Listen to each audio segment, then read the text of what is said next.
नमस्कार दोस्तों, मधुर कथाएं चैनल पर एक बार फिर से आपका हार्दिक अभिनंदन है। तो आज की मेरी कहानी का शीर्षक है औरत का घर। तो चलिए शुरू करते हैं आज की अपनी ये कहानी। सौरभ आज फिर अपनी पत्नी लता पर चिल्लाते हुए कहा, लता, तुम्हें कितनी बार बताया है कि मेरे तैयार होने से पहले मेरा नाश्ता तैयार हो जाना चाहिए। तुम्हारी वजह से मैं रोज़ ऑफिस के लिए लेट हो जा रहा हूँ। शादी के 20 साल बाद भी मुझे क्यों बार बार तुम्हें एक ही बात बतानी पड़ती है। लता, तुम्हारा क्या है? तुम तो यहाँ आराम से घर में पड़ी रहती हो, परंतु मुझे तो ऑफिस जाना पड़ता है और देर होने की वजह से बॉस की डांट भी सुननी पड़ती है। परंतु तुम हो कि हमेशा बेवकूफ़ों जैसी हरकत करती हो। अगर तुम यह जानबूझकर करती हो तो याद रखना, मुझसे बुरा कोई नहीं होगा। सौरभ काफ़ी गुस्से में था। कठोर शब्दों में लता पर अपना गुस्सा उतारते हुए सौरभ गीले तौलिए को सोफे पर फेंकते हुए लता की तरफ देखने लगा। लता के लिए सौरभ का यह बेवजह का गुस्सा कोई नई बात नहीं थी। वह महीने में 3-4 बार ऐसे ही लता पर बरस पड़ता था। पहले तो लता उसका विरोध करती थी, लेकिन जब कई सालों तक सौरभ में कोई बदलाव नहीं दिखा तो लता ने खुद को ही बदल दिया। अब सौरभ के कुछ भी कहने से लता को कोई फर्क नहीं पड़ता था। वह सौरभ की हर बात चुपचाप सिर नीचे झुकाकर सुन लेती थी। शादी के बाद 6 साल तक लता ने पूरी कोशिश की थी सौरभ को बदलने की, लेकिन फालतू का गुस्सा करना और बाद में लता को भला बुरा कहना यह मानो जैसे उसकी आदत बन गई थी। कोई भी बात विवाद होता तो सौरभ सीधा बोल देता लता को, अगर मैं तुम्हें अच्छा नहीं लगता हूँ तो क्यों नहीं चली जाती हो अपने मायके, क्यों रहती हो मेरे साथ। इतना सब कुछ सुनने के बाद भी लता सौरभ के साथ रहती थी, क्योंकि उसे अपनी बेटी अंशु की फिक्र थी और वह जाती भी तो कहाँ। अपने बूढ़े हो चुके माँ बाप को इस उम्र में परेशान नहीं करना चाहती थी वह। और फिर समाज और लोग क्या कहेंगे यह भी तो उसको देखना था। इतनी पढ़ी लिखी भी तो नहीं थी कि खुद जाकर कोई नौकरी कर सके और अपना तथा अपनी बेटी का पालन पोषण कर सके। लता को अब अपनी फिक्र नहीं थी, उसे फिक्र थी बस अपनी शादी लायक हो रही बेटी अंशु की। लता नहीं चाहती थी कि पति पत्नी के झगड़े की वजह से अंशु को कोई दिक्कत हो। उसकी बेटी अंशु की पढ़ाई पूरी हो चुकी थी, उसके लिए अब शादी के रिश्ते आने लगे थे। कई रिश्तों को अंशु ठुकरा चुकी थी। 2-3 महीने बाद अंशु के लिए एक अच्छा सा रिश्ता आया। रिश्तेदारों और पहचान के लोगों ने भी लड़के की बहुत तारीफ की। सौरभ एक दिन अपनी बेटी के पास बैठकर बहुत प्यार से उसे लड़के के बारे में सब कुछ बताने लगा। वह बोला, अंशु बहुत अच्छा लड़का है, वह पढ़ा लिखा है, बड़ा घर है और बहुत अच्छी नौकरी करता है वह।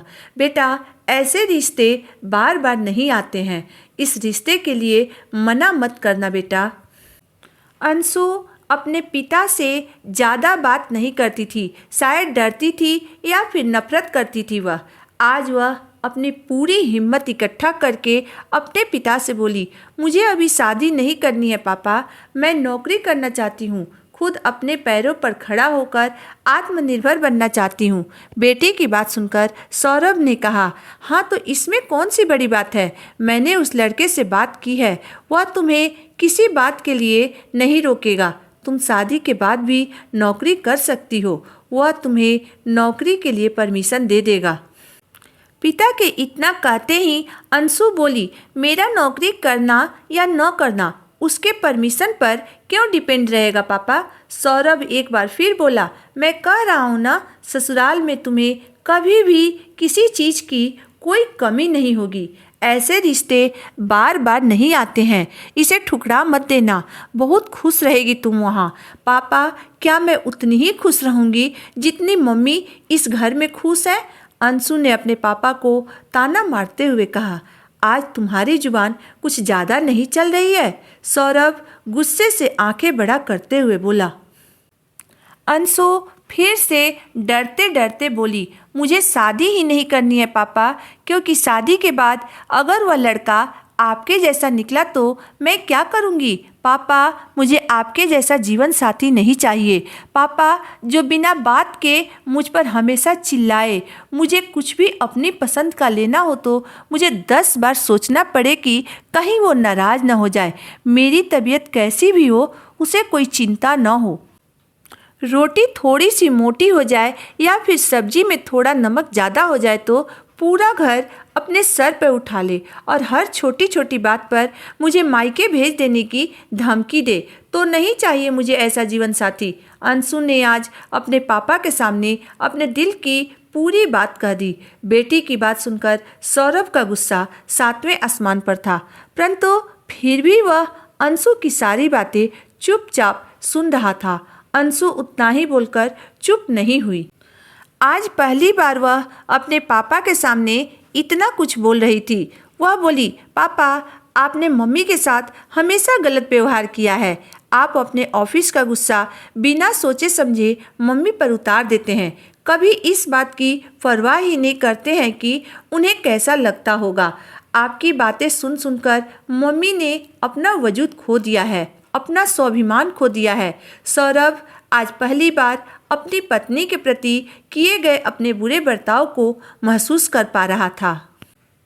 वह इतना ही बोला, बेटा, जो तुम्हारा मन करे वही करो। मैं तो तुम्हारी नज़रों में बहुत बुरा इंसान हूँ। अंशु ने सौरभ का हाथ पकड़ते हुए कहा, पापा, मुझे सिर्फ एक सवाल का जवाब दे दीजिए। आप क्या चाहेंगे कि मेरा पति आपके जैसा हो? अगर आपका जवाब हाँ है तो कर दीजिए मेरा रिश्ता आज ही, और अगर ना हो तो मुझे आत्मनिर्भर बनने दीजिए। सौरभ कुछ नहीं बोल पाया और वहाँ से चुपचाप बाहर चला गया। आज उसे लता के सामने जाने में भी शर्म आ रही थी। चलते चलते उसके आंखों से आंसू बह रहे थे। सौरभ ने आज मन ही मन अपने आप को बदलने का निश्चय कर लिया। अगले दिन से लता ने अपने पति में काफ़ी बदलाव देखा। वह सोचने लगी कि जो हिम्मत अंशु ने दिखाई है, वह हिम्मत अगर मैं पहले ही दिखा देती तो शायद आज परिस्थिति कुछ और होती। अब अंशु पढ़ लिख कर अच्छी नौकरी करने लगी थी और 3 साल बाद उसके लिए एक अच्छा रिश्ता आया और उसकी शादी हो गई। बेटी को विदा करते समय सौरभ बोला, बेटा, तुम हमेशा खुश रहेगी क्योंकि तेरा पति तेरे पापा जैसा नहीं है। सौरभ की बात सुनकर लता और अंशु दोनों की आंखों से आंसू बहने लगे। तो दोस्तों, आज की मेरी कहानी यहीं तक थी। दोस्तों, हमारे समाज में एक लड़की को उसके मायके में हमेशा यही सुनने को मिलता है कि वह पराये घर की अमानत है। उसे एक दिन यह घर छोड़कर दूसरे के घर चले जाना है, क्योंकि पति का घर ही उसका अपना घर है। और वही ससुराल में एक छोटी सी गलती हो जाने पर भी सास ताना देती है कि पराये घर से आई है, यह नहीं समझेगी। बात बात पर उसे मायके जाने की धमकी दी जाती है। पिता के घर पराये घर की अमानत और पति के घर पराये घर की बेटी। तो आप ही बताइए दोस्तों, एक लड़की का अपना घर कौन सा होता है? तो दोस्तों, आपको मेरी कहानी कैसी लगी ज़रूर बताइएगा।